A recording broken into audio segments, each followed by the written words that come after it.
যুদ্ধের পরে গনিমতের মালের ভিতর থেকে একটি গাদা রসুলের সামনে দৌড়ে এসে আরবি ভাষায় আল্লাহর নবীকে সালাম জানালো। মাতৃভাষায় নয়, আরবি ভাষায়। সকল প্রাণীর নিজস্ব একটা ভাষা আছে না নাই? রসুল অবাক হয়ে গেলেন, বললেন, হে নবী, আমি এমন এক প্রাণী, নবী ছাড়া কেউ আমার পিঠে আর বসে নাই।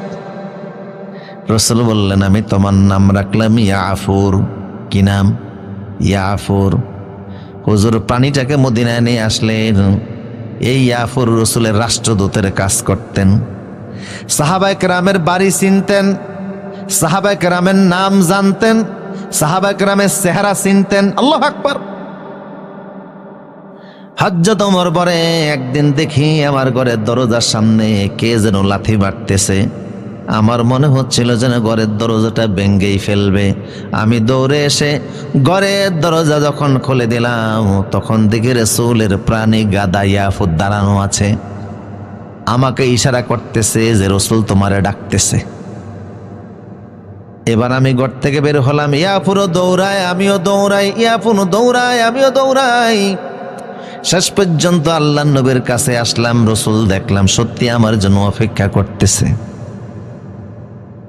রাসূলের প্রয়োজনীয় রাষ্ট্রীয় কাজ সে করত। যেদিন আল্লাহর নবী ইন্তেকাল করলেন, সাহাবায়ে কেরাম অনেক কান্নাকাটি করেছে।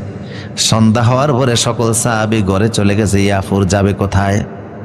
মদিনার আকাশের দিকে তাকিয়ে বারবার চিৎকার মারে আর রওজার চারপাশে ঘুরে আর চোখের পানি ছেড়ে কাঁদে। আল্লাহু আকবার। একটা প্রাণী রসুলকে কত ভালোবাসে, রওজার চারপাশে ঘুরে ঘুরে চোখের পানি ছাড়ে আর আকাশের দিকে তাকায়। সে কেমন জানি আল্লাহকে বলতেছে, আল্লাহ, যেই শহরে রসুল নাই সেই শহরে আমি আর থেকে কি করব? যেই জমিনে নবী নাই ওই জমিনে আমি থেকে কি করব? যেই দেশে রসুল নাই ওই দেশে থেকে লাভ নাই। সে উহুদ পাহাড়ের দিকে একটা দৌড় দিল। সামনে একটা গাতা পেয়েছে, গাতার মধ্যে পড়ে তার জীবন শেষ হয়ে গেছে। ওই গাতাটাই তার জন্য কবর হয়ে গিয়েছে।